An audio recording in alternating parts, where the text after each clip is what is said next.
Today I want to take you through a brief sample of how we go ahead and break down multifamily properties. We're going to pick a property out at random. We are going to take it through the process of checking out the listing.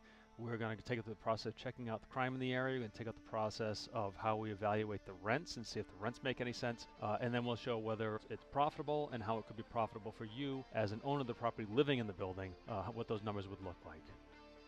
So the property I picked out at random today is 48 to 50 Holman Street in Attleboro, which is a 3-family, 3 units up and down. It consists of 3 units, a 3-bedroom, 1-bath, a 2-bedroom, 1-bath, and a 2-bedroom, 1-bath. They're all currently rented, none with leases. So first thing we're going to do is look at the area. So I already pulled that up. A great place for checking out an area and whether or not it's a good area to be looking is actually Trulia. Trulia has a great tool integrated, and I already put this in here, 48 Holman Street, Attleboro. And they have their maps, and one is a crime map. And you can see this area we're looking. This indicates where the property is. You can see it's a darker area. This darker area indicates a higher area of crime. Now, the hospital is here. Pretty much any of the area around the hospital and then south of the hospital here between really 118 down here at about Maple Street.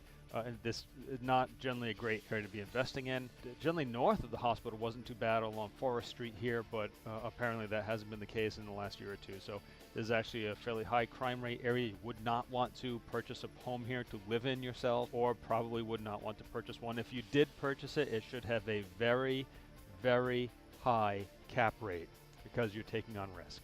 So the first thing I'll do is take the information from the multiple listing service and I'll input it into my spreadsheet that helps me evaluate a property. So I have 48 to 50 Holman Street, Attleboro, listed at $379,900.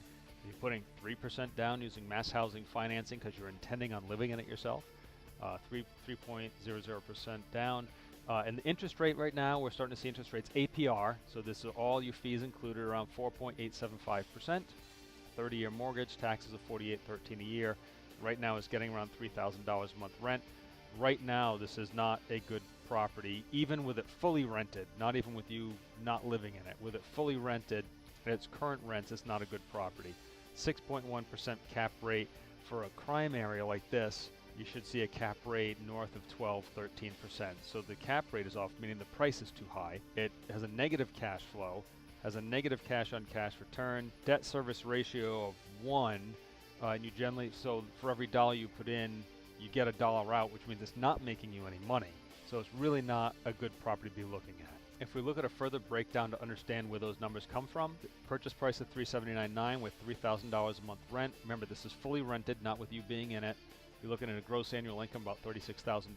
Your annualized expenses between taxes, insurance, utilities, trash, landscaping, maintenance, assuming you're going to be doing a lot of this yourself. A vacancy reserve, just in case you don't have someone in there. You should be setting money aside on a monthly basis to take care of an open vacancy. You're looking at total expenses around $12,642 a year. Then your net operating income, they are your total expenses subtracted from your gross annual income, which gives you $23,358. And when that number in relation to the purchase price gives you a cap rate of 6.1%, which is not what we're looking for in this type of area.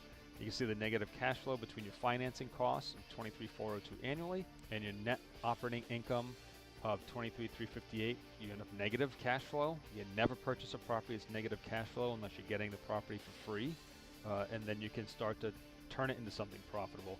So none of these numbers work out. So the next interesting thing to consider is at what purchase price could you purchase it for it to start to work out, at least for your cash flow projections. Well, if you're sticking with 3% down, you need to get this property all the way down to $290,000.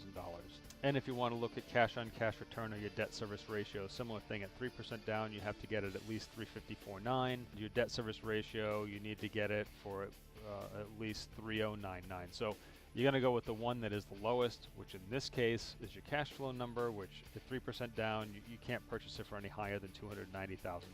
If we were to come back here and put in 290, everything starts to change. Now we have a cap rate 8.3. We're over $6,000 a year annual cash flow. Your cash on cash returns great, 36%. Means you should within 3 years you should get the money you invested back from the property. And you're getting, for every dollar you put in, you're making about $1.35. But in the end, it comes down to this is not a good area to be investing in a multifamily property in which you plan to live.